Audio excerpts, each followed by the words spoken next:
Ed Chernoff, let's go back to Did court. he tell you there's something wrong with Mr. Jackson? No, sir. All he said was go to the front of the house. And going to the front of the house, as you already identified, is not a usual occurrence.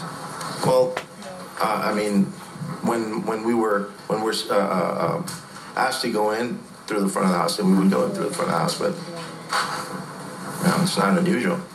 You pointed out that when you usually go through the front of the house, it's when you're dropping Mr. Jackson off. Correct. You take his stuff in. Right. It's after the rehearsal. Correct.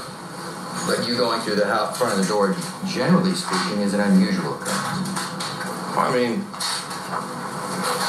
I wouldn't call it unusual. It's just not it didn't happen all the time. Let's take a look at Exhibit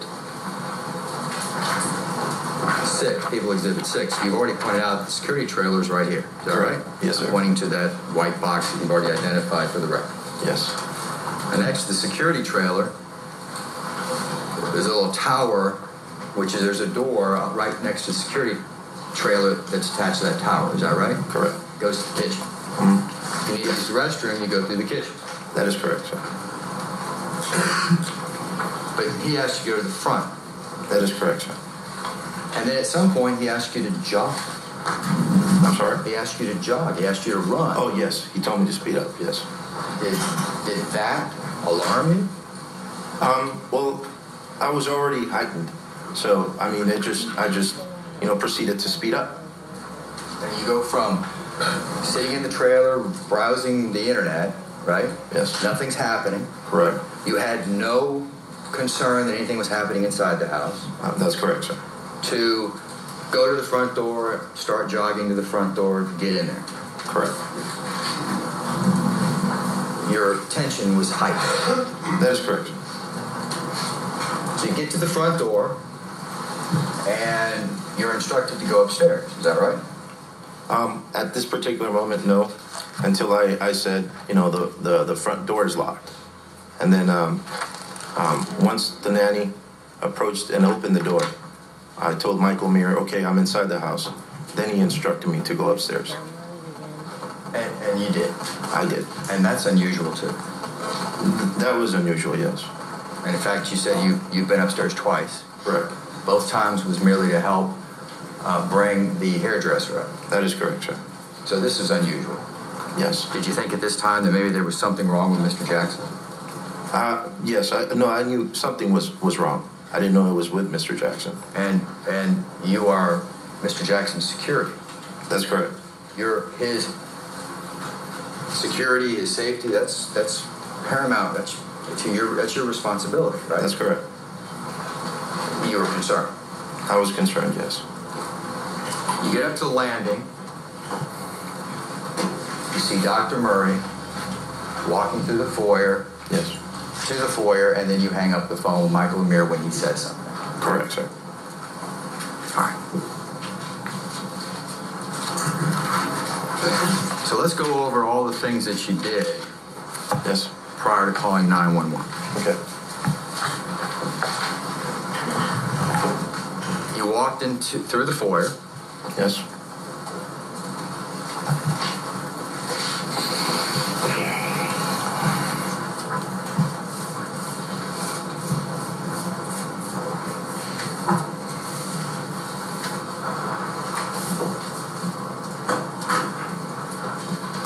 You walk from the landing to the foyer. Yes. Into the bedroom. Correct. All right. And as you walked into the bedroom, there was a scene that opened up to you that was shocking. Correct, sir. And in fact, you were stunned.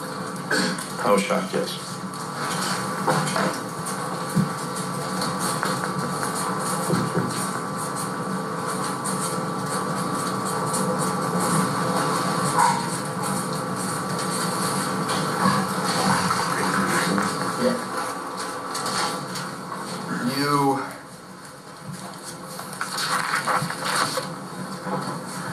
You saw Michael Jackson lying there with his mouth open, with his eyes open, right? Correct.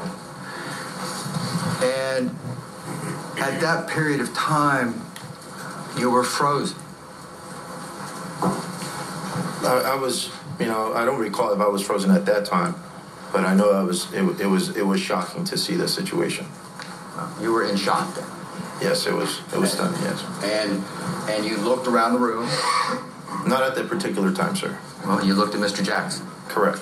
And that put you in shock. Yes. And then you said to Dr. Murray, what happened? No, sir. No. Dr. Murray said to you, the very first thing he said to you when you went into that room, we need an ambulance. We need to get to the hospital. We need to get him to the hospital. We need an ambulance. Yes. And you knew what he meant by that. I knew what he meant. And you reached down for your phone. Correct. You didn't have Bluetooth. No, sir. You reached down for your phone. Where was your phone? In my pocket, sir. And you took out your phone. I did not take out my phone, sir. Did you touch your phone? I was reaching into my pocket, sir. When you first entered the door and you surveyed the area, you were at the door exactly. Is that right? A little further in. So a few steps inside. Yes, sir.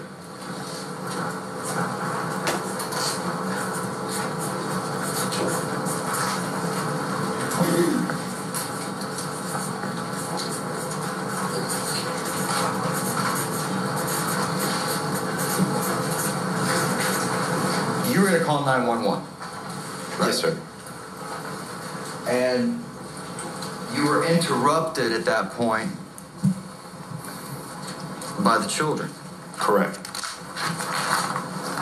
And you explained how that was.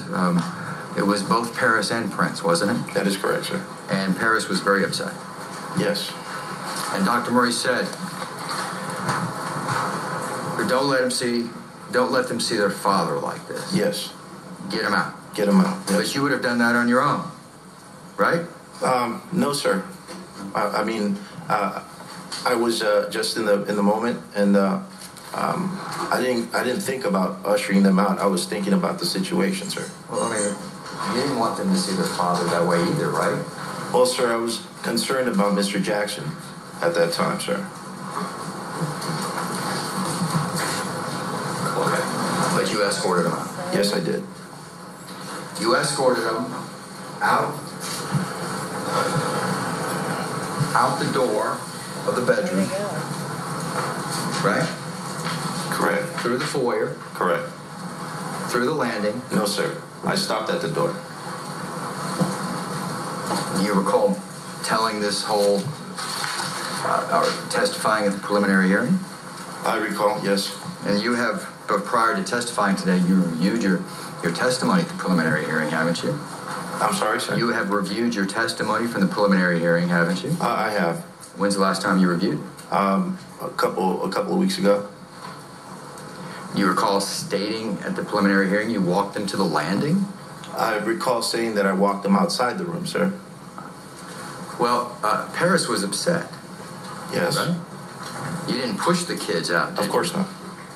You escorted them. They followed my instructions when I said, please, children, go outside. We'll take care of the situation. Everything's going to be okay.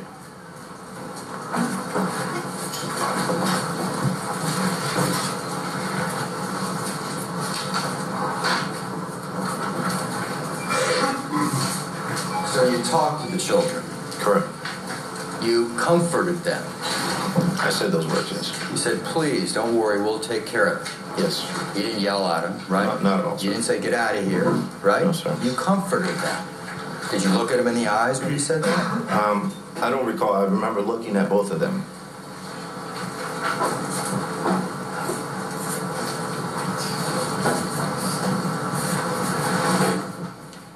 Conrad Murray's attorney, Ed Chernoff, continues to cross-examine Alberto Alvarez. Again, he gave riveting testimony about what he saw as Michael Jackson laid on his bed in distress. We're right back into the courtroom in a moment. Stay with us.